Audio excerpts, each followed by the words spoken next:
সন্ত্রাসীদের দৌরাত্ম্য কোনোভাবেই থামছে না লক্ষ্মীপুরে। প্রতিনিয়তই ঘটছে খুন, চাঁদাবাজি সহ বিভিন্ন অপরাধ।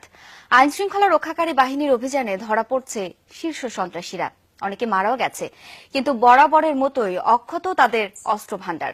লক্ষ্মীপুর ও নোয়াখালী সীমান্তে সন্ত্রাসীদের তৎপরতার কিছু চিত্র তুলে ধরছেন রিয়াজ রায়হান, ছবি তুলেছেন মেহেদি মিরাজ। এসব দেশি বিদেশি অস্ত্রের কাছে জিম্মি লক্ষ্মীপুরের মানুষ। অপহরণ, চাঁদাবাজি আর খুনের হাতিয়ার এই অস্ত্র ব্যবহৃত হয় রাজনৈতিক সংঘাত, প্রতিপক্ষ দমন করে আধিপত্য বিস্তারেও। তবে অধিকাংশ সময়ই সাধারণ মানুষই মূল শিকার হয় সন্ত্রাসীদের হাতে থাকা এসব অস্ত্রের। একসময় লক্ষ্মীপুরের চন্দ্রগঞ্জ ও নোয়াখালীর চাটখিল এলাকা নিয়ন্ত্রণ করত শীর্ষ সন্ত্রাসী সোলাইমান আলম জিসান। 2015 জানুয়ারিতে আইনশৃঙ্খলা রক্ষাকারী বাহিনীর সঙ্গে বন্দুকযুদ্ধে মারা যায় জিসান। এরপর কিছুদিন আত্মগোপনে চলে যায় বাহিনীর অন্য সদস্যরা। চলে আইনশৃঙ্খলা বাহিনীর অভিযান। এসব অভিযানে গত এক বছরে অন্তত 10 জন সন্ত্রাসী মারা গেছে আর গ্রেফতার হয়েছে শতাধিক। কিন্তু লক্ষ্মীপুরের অস্ত্র ভান্ডার এখনো অক্ষত।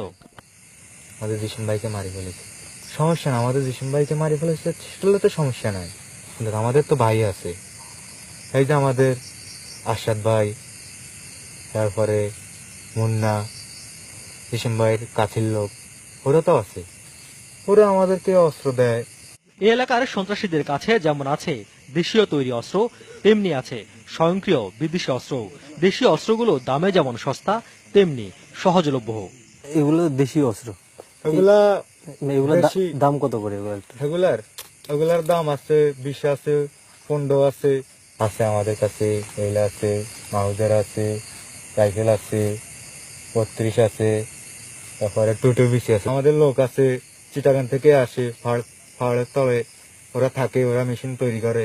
এখান থেকে আমি টাকা ফাটা দিলে মেশিন চলে আসে। জিনিসের অভাব আছে, আমাদের তো জিনিস এখানে কমে, আমাদের জিনিস আরো আছে আন্ডারগ্রাউন্ড, সেটা আমাদের ব্যক্তিগত জিনিস। আর অস্ত্র কেনার টাকা আসে সাধারণ মানুষকে জিম্মি করেই। 3 জেলার সীমান্ত হওয়ায় চন্দ্রগঞ্জ চাটখিলের সন্ত্রাসীরা একটু বেশি বেপরোয়া। এটা হলো বর্তমান হলো 9, এটা হলো নিজের বডি শেপ, এমনকি এটা আমার কাছে সবসময় থাকে। এটারই আমি বেশিরভাগ ব্যবহার করি। আমার একটা জিনিস আছে আবার, এটা হলো রাইফেল। এটা হলো ছোট রাইফেল, বড় রাইফেল সবসময় ইউজ করি না। এটা হলো ছোট রাইফেল, এটা দিয়া মার্ডার করলে কিন্তু জিনিসটা বুঝা যায় না।